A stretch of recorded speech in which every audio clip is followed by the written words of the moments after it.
per each kilometer when the fare is rupees 15 for the first kilometer and 8 rupees for each additional kilometer. ఉదాహరణ అంటే ఏంటంటే ఒక ట్యాక్సీకి మొదటి kilometre ప్రయత్నానికి మొదటి కిలోమీటర్ ఒక ట్యాక్సీ మొదటి కిలోమీటర్కేమో ఎంత 15 రూపీస్, అయితే రెండో కిలోమీటర్గా 8 రూపీస్ ఇస్తున్నాడు, ఎక్స్ట్రాగా 8 రూపీస్ ఇస్తున్నాడు. అయితే ప్రతి కిలోమీటర్ తర్వాత సొమ్ము ఎంత అన్నాడు, అది ఏ సైడ్ వస్తుందో చెప్పాలి మనం. అంటే ఇప్పుడు ఏమైంది,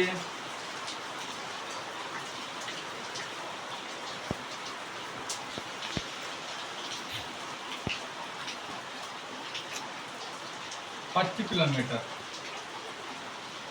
ట్యాక్సీ ఫేర్ ఫస్ట్ కిలోమీటర్ ఎంత 15 రూపీస్, ఎంత 15 రూపీస్, అంతే కదా. అదేవిధంగా ట్యాక్సీ ఫేర్ సెకండ్ కిలోమీటర్ అన్నాక వాడు ఏమని చెప్పాడు, ఎడిషనల్గా 8 రూపీస్ అన్నాడు. ఎడిషనల్గా 8 రూపీస్ అంటే ఈ కిలోమీటర్కు 8 రూపీస్ అని, అంటే అప్పుడంతా 5 + 8 అంతా 23. అదేవిధంగా థర్డ్ కిలోమీటర్ అయితే ఏమవుతుంది, సెకండ్ కిలోమీటర్ ఎంత ఉంది 23కి ఎంత కలపాలి, 8 కలపాలి, అప్పుడంతా 31. అలాగా అంటే 4th కిలోమీటర్కి ఏమవుతుంది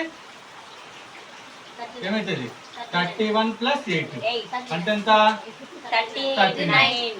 అదే విధంగా ఇలాగా అంటే అప్పుడు ఇది ఏమవుతుంది 15, 23, 31, 39 ఆన్. ఇప్పుడు ఇది ఏ ఫామ్ లో ఉందో చూడండి. ఇప్పుడు ఇది A + D, ఇది A + 2D, A + 3D అంటే అలానే ఉంది కదా. అంటే డిస్టెన్స్ సేమ్ గా ఉంది, అంతే కదా.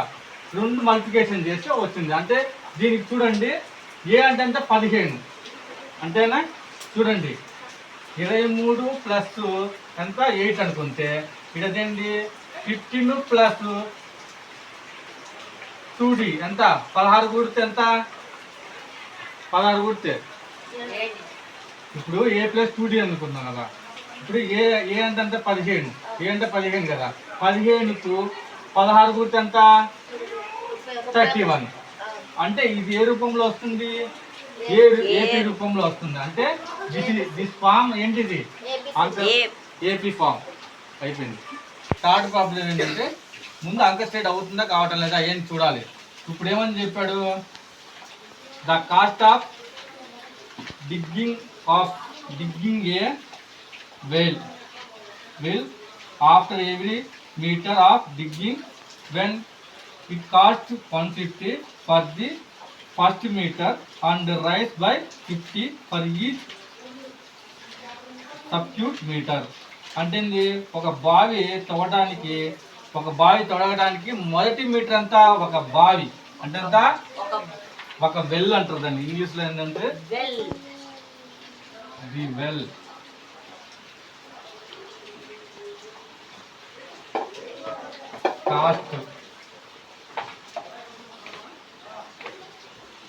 కాస్ట్ ఆఫ్ డిగ్గింగ్ ఎంత చెప్పిండు, 1 మీటర్ 150 రూపీస్. అయితే మళ్ళా ప్రతి మీటర్ అంటే 1 మీటర్ అంతా 150 అయితే 2 మీటర్స్కి ఎంత అన్నాడు. 2 మీటర్స్కి ఎంత 150కి మళ్ళీ ఒక 50 కలపమన్నాడు. అప్పుడు ఎంత అయింది 50 కలిపి ఎంత 200. అదేవిధంగా నెక్స్ట్ ఏం చేయమన్నాడు, థర్డ్ మీటర్కి వచ్చాక ఎంత చెప్పాడు 200కు 50 కూడా అన్నాడు. అప్పుడు ఎంత అయింది 250 అయింది. అదే ఇంకా 4th మీటర్కు 250కి 50 కూడా రాలి ఆన్. ఇప్పుడు ఇది ఏ రూపంలో వచ్చింది, ఫర్ ఎగ్జాంపుల్ ఏ అనుకుంటే ఇది ఏ అనుకుంటే ఇది A + D అవుతుంది, ఇది A + 2D, A + 3D. అంటే ఇది ఏ రూపంలో ఉన్నది, దిస్ సిరీస్ అంటే ఎంత 150, 200, 150, 200, 250, 300. ఏ రూపంలో ఉంది? ఆటోమేటిక్ ప్రోగ్రెషన్ అవుతుంది. సిలిండర్ లో ఉండే గాలి నుంచి 1/4 వంతు తీసేయను. అయితే ప్రతిసారి సిలిండర్ లో మిగిలిన ఉండే ఘన పరిమాణం కనుక్కున్నాడు. చూడండి అమ్మా, ఇప్పుడు ఫర్ ఎగ్జాంపుల్ ఏం చేసినాము, 1/4 వంతు గాలి తీసేస్తే మిగతా వంతు ఎంత అది మనం కనుక్కోవాలి. దానికి రెట్టింపు అవుతుంటుంది ఇంకా ప్రతిసారి. అందుకే నెంబర్ ఆఫ్ సిలిండర్స్ పెరుగుతూ ఉంటాయి కదా. ఒక సిలిండర్లో తీసినాము, ఒక సిలిండర్ తీసేస్తే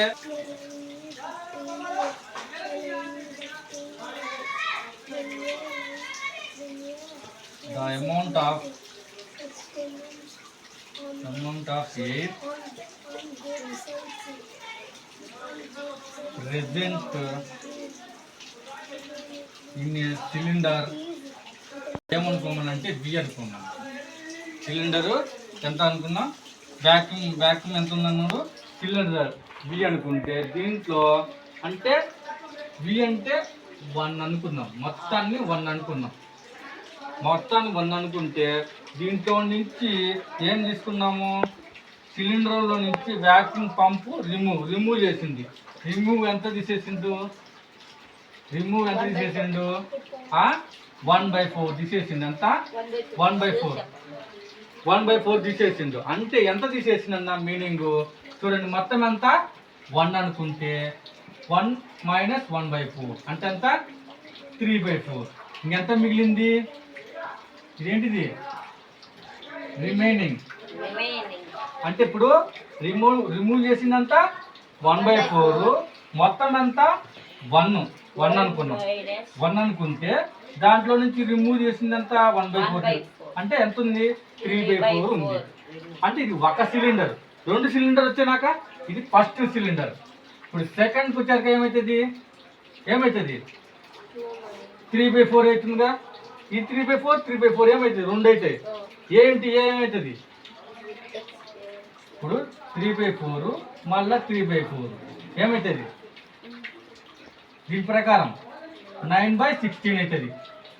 9/16 అంటే దీని ప్రకారం ఏమవుతుంది 3/4 హోల్ స్క్వేర్ అంతే కదా. అంటే ఏంటి, సెకండ్ సిలిండరు ఇంత అవుతుంది. ఇప్పుడు థర్డ్ సిలిండర్ ఏమవుతుంది, థర్డ్ సిలిండరు అంటే ఏంటి 3/4 రిమైనింగ్ ఎంత మిగిలింది 3/4 అంటే ఎంత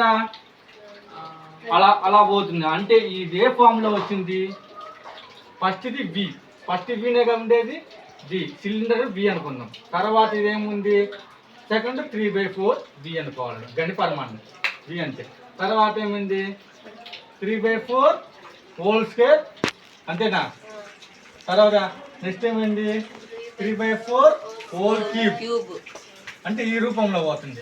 అంటే ఇది ఏ రూపంలో ఉంది, ఏపీ రూపంలో ఉందా. ఏపీ అంటే A+AD కదా, A+D కదా, ఆ రూపంలో ఉందా. సో ఇది నాట్ ఏపీ సిరీస్. ఏంటంటే ఇంకొక బ్యాంకులో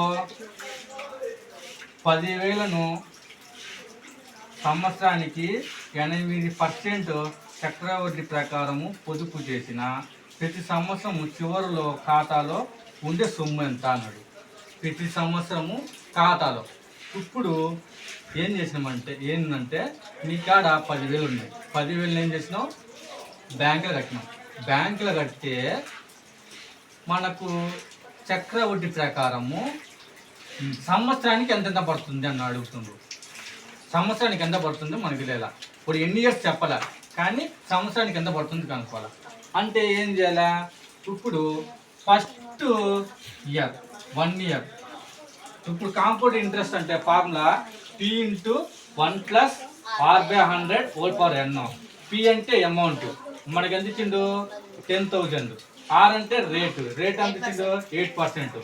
N అంటే ఇయర్స్, అంటే మనకి ఇయర్స్ ఏమని చెప్పిండా, ఒకటంటే వంటకటే. ఇప్పుడు 1 ఇయర్ అని చెప్పిన 1 ఇయర్ అనుకుంటున్నాం. 1 ఇయర్ అంటే ఏం చేసుకోవచ్చు, P అంటే ఎంత 10,000 1 + ఆర్ అంటే ఎంత 8/100 హోల్ పవర్ n అంటే 1. అది ఇప్పుడు సెకండ్ ఇయర్ అంటే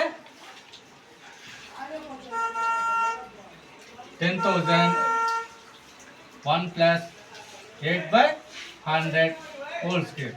అర్థమైందా? ఇప్పుడు థర్డ్ ఇయర్ మనకి ఇయర్ చెప్పలేదు కదా.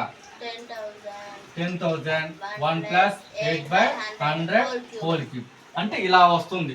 ఏ సిరీస్లో ఉన్నట్టు ఇప్పుడు ఇలా ఉంది. మనము వాడు ఈ సిరీస్ రాయమన్నాడు కాబట్టి సిరీస్ రాయడమే. అంటే ఎట్టా 10,000 1 ప్లస్ 8/100 హోల్ ఫర్ 1. అదేవిధంగా 10,000 1 ప్లస్ 8/100 హోల్ స్క్వేర్. తర్వాత 10,000 1 plus 8/100 whole cube. అంతే.